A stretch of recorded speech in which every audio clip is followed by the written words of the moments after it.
سڑکوں پر لاکھوں لوگ جمع تھے، ہر طرف نعرہ یہ لگ رہا تھا،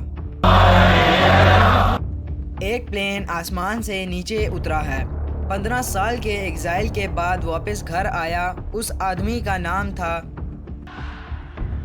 خامنئی۔ لیکن سوال یہ ہے کہ کیسے ایک چھوٹے سے شہر کا بچہ دنیا کے سب سے پاورفل ریولیوشن میں سے ایک کا لیڈر بن گیا۔ Welcome to yesterday's voices. اس کہانی کی شروعات کے لیے ہمیں 70 سال پیچھے جانا پڑے گا۔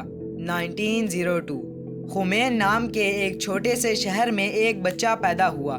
اس کا نام رکھا گیا خامنئی۔ لیکن اس کی زندگی کا پہلا چیپٹر ہی تباہی سے بھرا پڑا تھا۔ جب وہ صرف 5 مہینے کا تھا، اس کے والد کا قتل کر دیا گیا۔ ایک بچہ جسے دنیا کا سب سے بڑا درد بچپن میں ہی مل گیا تھا، لیکن شاید یہی درد اس کو ایک دن ریولیوشن کی طرف لے جانے والا تھا۔ جوانی میں روہیلا گیا قوم۔ یہاں اس نے اسلامک لا، فلسفی اور ریلیجین کی گہری تعلیم حاصل کی۔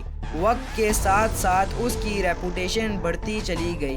لوگ اس کو صرف ایک ٹیچر نہیں بلکہ ایک لیڈر سمجھنے لگے۔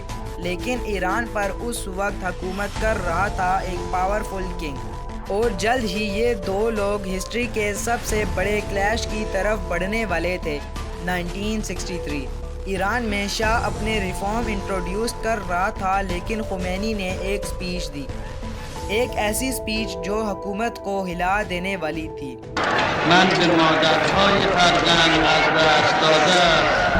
اس نے اپنی شاہ کے اوپر آواز اٹھانا شروع کر دی۔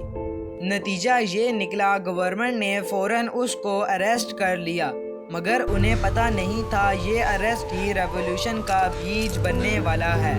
1964 شاہ نے خمینی کو کنٹری سے نکال دیا، پہلے ترکی، پھر عراق اور پھر فرانس، لیکن ڈسٹنس نے ان کی آواز کو کم نہیں کیا۔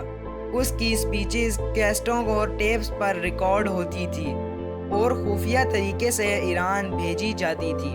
لوگ ان ٹیپس کو بہت شوق سے سنتے تھے۔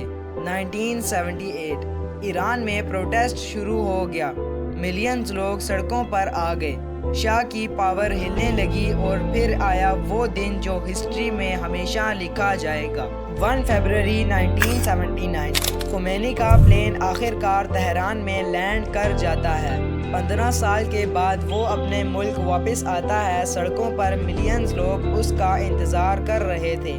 کچھ ہی ہفتوں بعد شاہ کی حکومت گر جاتی ہے، اور ریولیوشن کے بعد ایران کا سسٹم پوری طرح بدل جاتا ہے۔ کنٹری بن گیا اسلامک ریپبلک آف ایران، اور خمینی بن گیا اس کا سپریم لیڈر۔ اب ایران ایک ڈائریکشن میں نہیں جا رہا تھا، لیکن چیلنج ابھی ختم نہیں ہوئے۔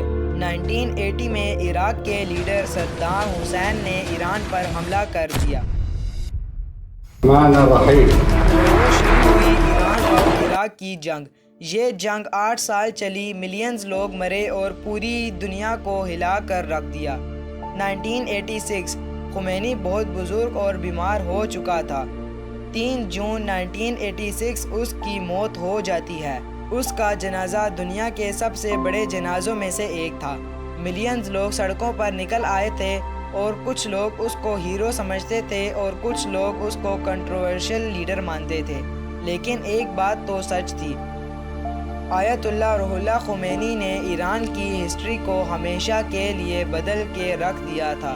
امید کرتا ہوں کہ میری اس ویڈیو سے آپ نے کچھ نہ کچھ تو ضرور سیکھا ہوگا۔ ملتے ہیں اگلی انٹرسٹنگ ویڈیو میں۔ Take care.